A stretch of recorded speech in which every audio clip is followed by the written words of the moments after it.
பிரியமானவர்களே, நம்ம தேவன் கேட்பதற்கு மேலாக கொடுக்கிற தேவன். நம்ம எது கேட்டாலும் ஆண்டவர் நிச்சயம் நமக்கு அனைத்தையும் செய்து முடிக்க வல்லவராக இருக்கின்றார். அதனால நம்ம எதற்கும் அஞ்ச தேவையில்லை. நம்மளுடைய வாழ்க்கையில எதையும், ஏன்னா இப்போ உடம்பு டயர்ட் ஆயிடுச்சுன்னா ஓடி போய் கட்டில் படுத்து ரெஸ்ட் எடுக்கிறோம்.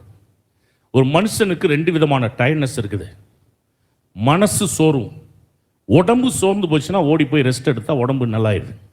நிறைய பேருக்கு மனசு சோர்ந்து போகுது. இப்போ மனசு சோர்ந்து போனால் எங்கே போய் ரெஸ்ட் எடுக்கிறது? அதனால தான் ஆண்டவர் சொல்கிறார், சுமை சுமந்து சோர்ந்து இருப்பவர்களே எல்லாரும் என் அருகில் வாருங்கள்.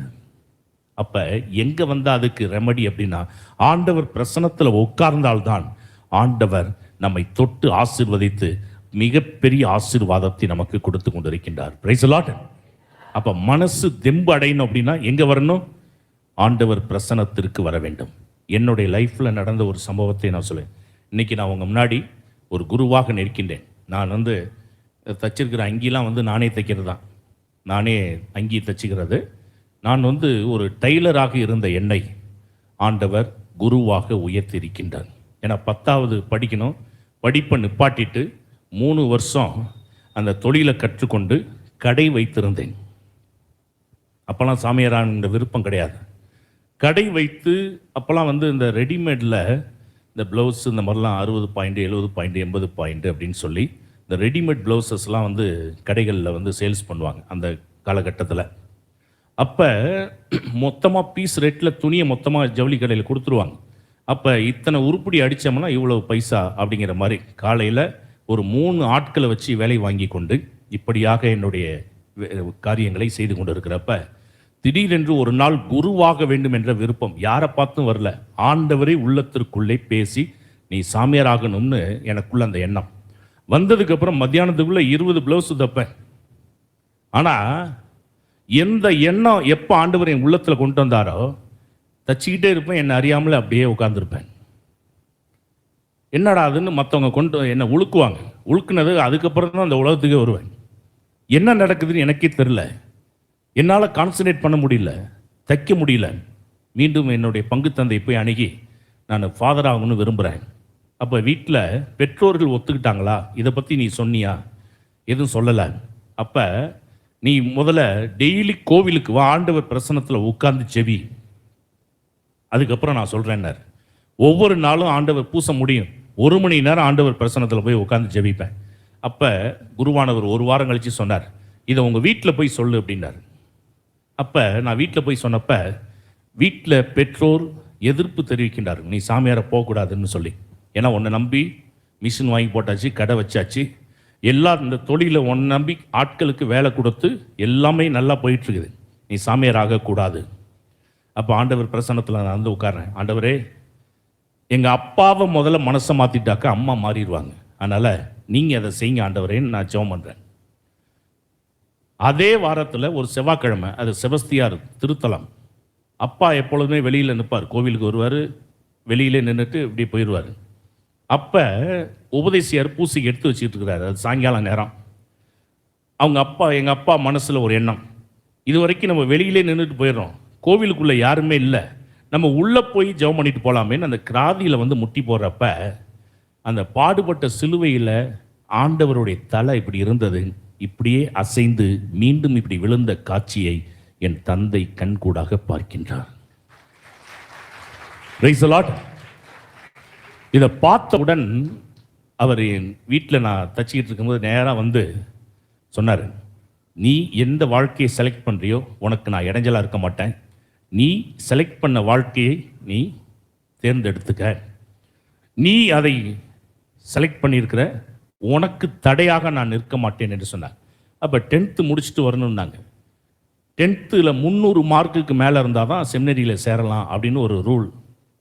அப்போ இடையில இத்தனை வருஷம் கேப்பு. அதே ஸ்கூலில் போய் சேரணும்னு பார்த்தாக்கா சேர்க்க மாட்டேன்ட்டாங்க. ஏன்னா சென்டம் ஸ்கூல் வருது, நீ இவ்வளோ நாள் கேப் விட்டு வந்திருக்க, 10th ஒருவேளை ஃபெயில் ஆகிட்டாக்கா ஸ்கூல் பர்சன்டேஜ் குறைஞ்சிரும், சென்டம் வர வேண்டிய ஸ்கூல் சென்டம் வராமல் போயிடும் ஒன்றால், அதனால் நாங்கள் சேர்க்க மாட்டோம். ஒரு 4-5 ஸ்கூலில் போய் கேட்குறப்ப யாருமே சேர்க்கல. ஒரு இஸ்லாமிய பள்ளியிலே நான் போய் கேட்டப்ப அவர் என் மேலே நம்பிக்கை வைத்து அந்த இஸ்லாமிய பள்ளிக்கூடத்திலே நான் 10ஆம் வகுப்பை தொடர்கின்றேன். அப்போ நான் ஜெபம் பண்ணுறேன், ஆண்டவரே எப்படியாவது 300 மார்க்குக்கு மேலே கொடுத்துட்டிங்கன்னா நான் எப்படியாவது செமினரிக்கு ஓடிடுவேன் ஆண்டவரே, அதை நீங்கள் செய்யுங்க ஆண்டவரே. ஆண்டவர் கரெக்டாக 303 மார்க்கு கொடுக்குறாரு. பிரைஸ் தி லார்ட், ஹல்லேலூயா. எத்தனை மார்க்கு? 303. அப்போ எங்கள் அப்பா இதை பார்த்துட்டு சொன்னார், 300ங்கிறது உலக வாழ்க்கை முடிஞ்சு போச்சு, 3ங்கிறது பிதாசுதன் பரிசுத்தாவியின் பெயரால் அவன் புதிய வாழ்க்கையை தொடங்கு அப்படின்னு சொல்லி செமினரியில் அனுப்பி வச்சார். அதன் பிறகு படித்து இன்னைக்கு குருவாக உயர்த்தப்பட்டிருக்கின்றேன். பிரியமானவர்களே, எதற்காக சொல்கிறேன் அப்படின்னா, ஆண்டவர் பிரசன்னத்தில் உட்கார்ந்தால் செபித்தால் நிச்சயம் நடக்கும். கோவிலுக்கே வராமல் இருந்த அப்பாவை மாற்றினது ஆண்டவர் பிரசன்னத்தில் ஜெபிச்ச ஜெபம். உங்கள் குடும்பத்தில் உங்கள் கணவர் குடிகாரராக இருக்கிறார், அவரை நம்மளால் மாற்ற முடியாது. யாரால் மாற்ற முடியும்? ஆண்டவரால் மாற்ற முடியும். ஆண்டவர் நினைச்சா நிச்சயம் நடக்கும். அதனால தான் சிங்கக்குட்டிகள் உணவின்றி பட்டினி கிடந்தாலும் ஆண்டவரை தேடுவோருக்கு ஒரு நன்மையும். அப்படின்னா என்ன அர்த்தம்? காட்டுக்கு ஏன் ராஜா சிங்கம்னு சொல்கிறோம்?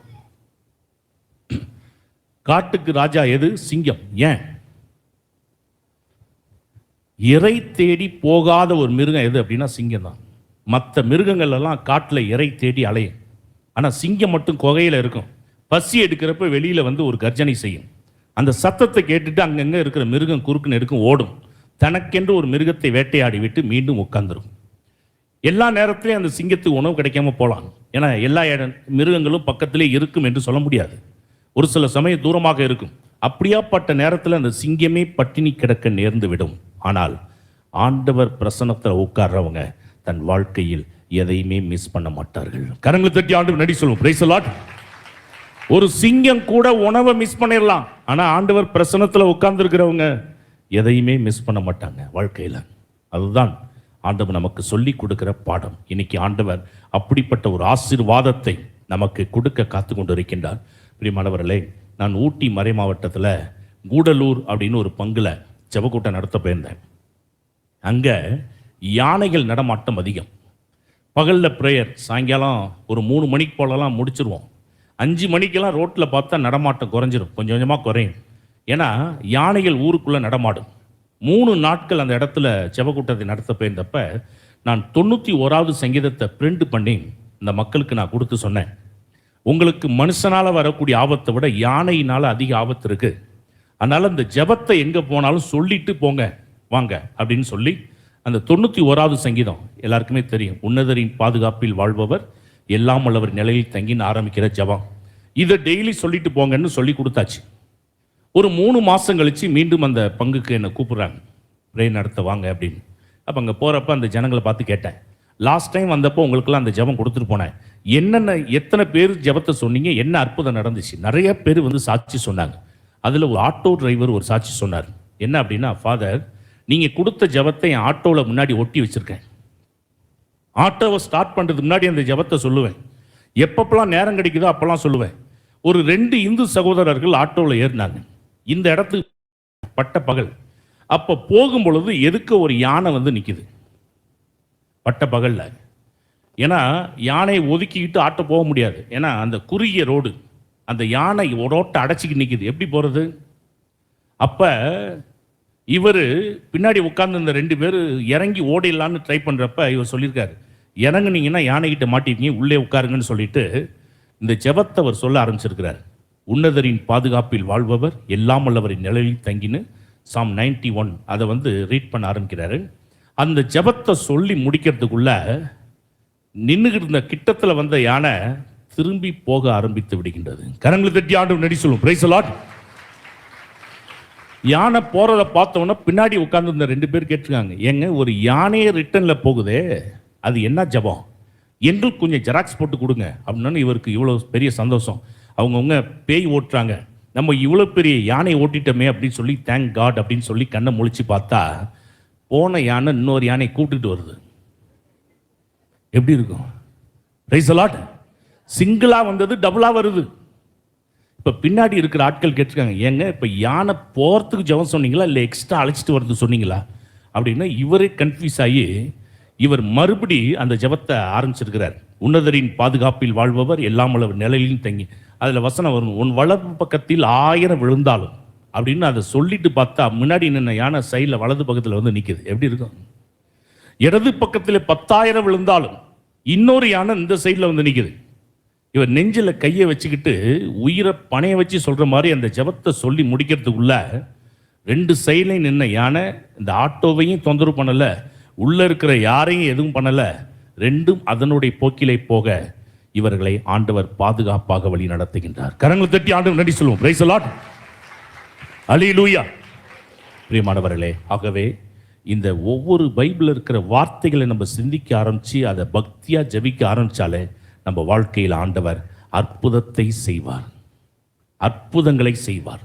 ஆகவே உயிருள்ள வார்த்தை, இந்த வார்த்தைகள் நற்கனை பிரசன்னத்தில் உட்கார்ந்து ஜெபிக்கிற ஒவ்வொரு நிமிஷமும் ஆண்டவர் நமக்கு அளவு கடந்த ஆசீர்வாதத்தை கொடுத்து நம்மை வழி நடத்தி கொண்டிருக்கின்றார். Praise the Lord. அல்லேலூயா. நன்றி இயேசுவே, போற்றி இயேசுவே. இன்னைக்கு நம்மளுடைய வாழ்க்கையில் எவ்வளவு தேவைகள் இருக்கின்றன.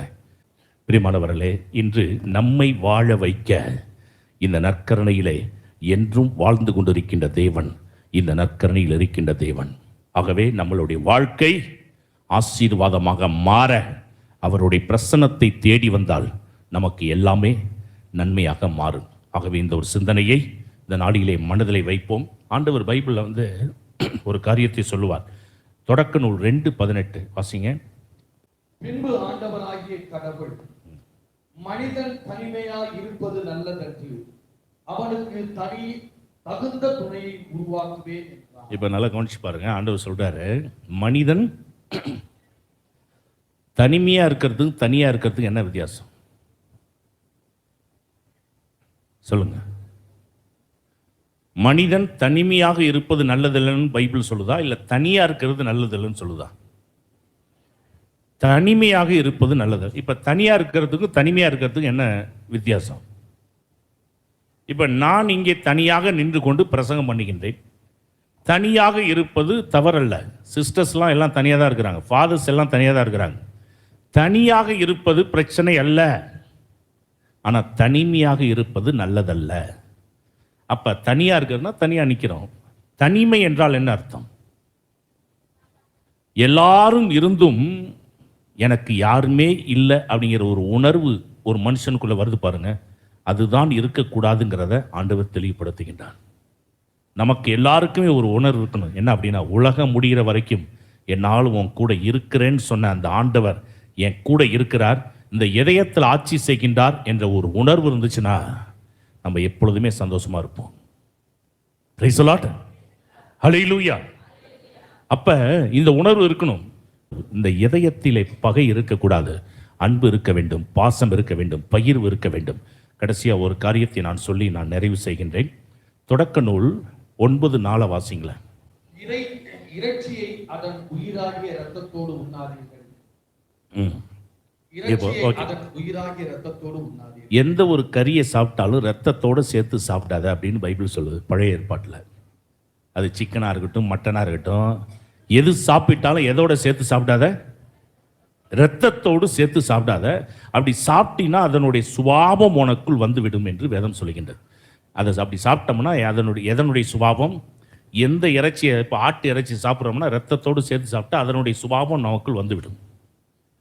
புதிய ஏற்பாட்டில் அப்போ தான் நான் நினச்சேன், இது என் உடல், ஆண்டவர் சொல்கிறார், இது என் ரத்தம். அப்போ ஆண்டவருடைய உடலையும் இரத்தத்தையும் நம்ம சேர்த்து ஒவ்வொரு திருப்பலியிலும் உட்கொள்கின்றோம் என்றால் கிறிஸ்துவுடைய சுபாவத்தை நாம் பெற்றுக்கொண்டே இருக்கின்றோம் என்பதை உணர வேண்டும். கரங்களை தட்டி ஆண்டவர் நன்றி சொல்லுவோம். Praise the Lord.